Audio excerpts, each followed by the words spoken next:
कामचोर देवरानी। एक बार की बात है, सुषमा अपने पूरे परिवार के साथ खुशी खुशी मोहन नगर में रहती थी। उसकी 2 बहुएं थी, पल्लवी और शिवानी। एक दिन दोनों बहुएं रसोई में काम कर रही होती है कि तभी उनकी सास सुषमा उन्हें बुलाती है। अरे बहू, जरा इधर तो आना। शिवानी, जरा जाकर देखना सासू माँ क्या कह रही है।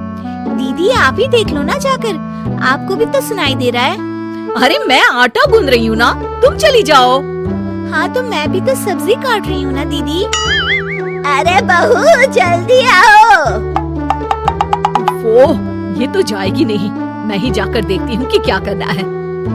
पल्लवी सुषमा के कमरे में जाती है। जी मम्मी जी, क्या हुआ? शाम को घर पर कुछ मेहमान आने वाले हैं, तो तुम अच्छा सा खाना बना लेना बहू। ठीक है मम्मी जी, आप बता दीजिए क्या क्या बनाना है और कितने लोग आ रहे हैं। सुनील की मौसी जी और उनका पूरा परिवार आ रहा है। कुल मिलाकर 3 लोग और हमें मिलाकर हुए 9 लोग। तो अभी से ही तैयारी करना शुरू कर दो। और हाँ, घर की सफाई भी कर देना, हाँ अच्छे से। जी मम्मी जी, सब काम हो जाएगा, आप चिंता मत कीजिए। पल्लवी शिवानी को घर में मेहमान आने वाले हैं इसके बारे में बताती है। क्या 9 लोगों का खाना बनाना होगा, घर की सफाई करनी है? बाप रे, सासू माँ ने तो हमें घर की नौकरानी ही समझ कर रखा है। ऐसा नहीं बोलते शिवानी, हम इस घर की बहू हैं और घर के काम करना हमारा फर्ज है। दीदी तो है ही सासू माँ की चमची, जब देखो सासू माँ सासू माँ। मैं तो इतना सारा काम नहीं करने वाली। शिवानी कपड़े लेकर गमला साफ कर रही होती है और चक्कर आने का नाटक करने लगती है। मेरा सर चकरा रहा है। तभी वहाँ पल्लवी और सासू माँ जाते हैं। अरे बहू, क्या हो गया तुम्हें?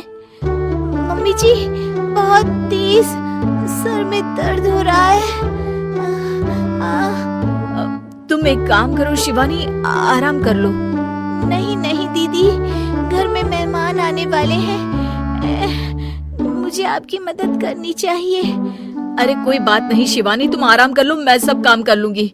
ठीक है दीदी, अगर आप इतना कह रही हैं तो आराम कर लेती हूँ। शिवानी आराम से अपने कमरे में मैगजीन पढ़ रही होती है। इसे कहते हैं आराम की जिंदगी।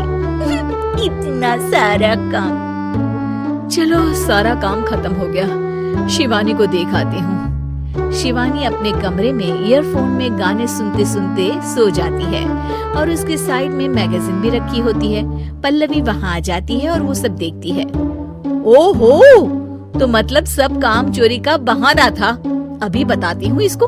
घर का सारा काम मुझे करना पड़ा और ये महारानी यहाँ मैगजीन पढ़ रही है, गाने सुन रही है।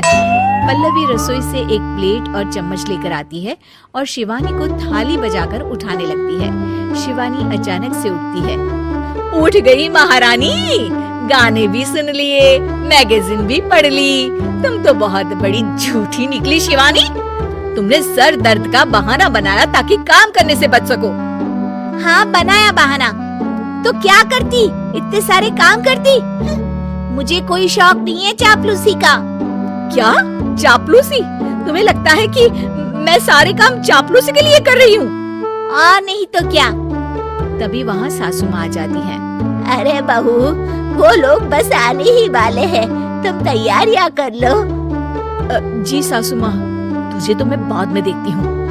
सब खाना खाने बैठते हैं और खाना शुरू करते हैं। तभी सुनील की मौसी बोलती है। वाह भाई वाह, खाना तो बहुत ही अच्छा बना है सुषमा जी, एक एक चीज में क्या स्वाद है। ये सुनकर शिवानी मुंह बना लेती है। उसे अपनी जेठानी की इतनी तारीफ रास नहीं आती। आपकी बहुएं तो बहुत ही अच्छा खाना बनाती हैं। हाँ बनाती तो दोनों ही अच्छा है, पर आज ना ये सारा खाना बड़ी बहू ने बनाया है। छोटी बहू की तबीयत ठीक नहीं थी, सो इसलिए। मानना पड़ेगा सुषमा जी, आपकी बड़ी बहू तो बहुत ही गुणवान है। पल्लवी की तारीफ सुनकर शिवानी को जलन होती है। पल्लवी ये सुनकर खुश हो जाती है और शिवानी की तरफ देखकर उसे चिढ़ाती है। कुछ देर बाद मेहमानों के जाने का वक्त हो जाता है। मौसी जी सबके लिए उपहार लाई होती है। वो सबको शगुन के पैसे देती है और अंत में पल्लवी के पास आती है। तुम्हारे लिए शगुन का लिफाफा तो है ही, पर बहू तुम्हें एक और उपहार भी मिलेगा इतना अच्छा खाना बनाने के लिए। मौसी अपने सोने के कंगन निकालकर पल्लवी को पहना देती है। ये लो, ये मेरे मनपसंद कंगन है, अब से ये तुम्हारे हुए। धन्यवाद मौसी जी। ये देखकर शिवानी तो पूरी तरह से जल जाती है और गुस्से से रसोई में चली जाती है। तभी वहाँ पल्लवी आ जाती है और उसे अपने कंगन दिखाने लगती है। देवरानी जी, अब आपका सर दर्द ठीक तो है ना? मुझे लगता है कि अब सर दर्द शुरू हो गया होगा आपका। अगर आपको हमारी ये कहानी अच्छी लगी तो कमेंट करके जरूर बताएं, और आप ऐसी ही और कहानी सुनना चाहते हैं तो हमारे चैनल को सब्सक्राइब कर बेल बटन दबाएं, वीडियो को लाइक करें और शेयर करना न भूलें।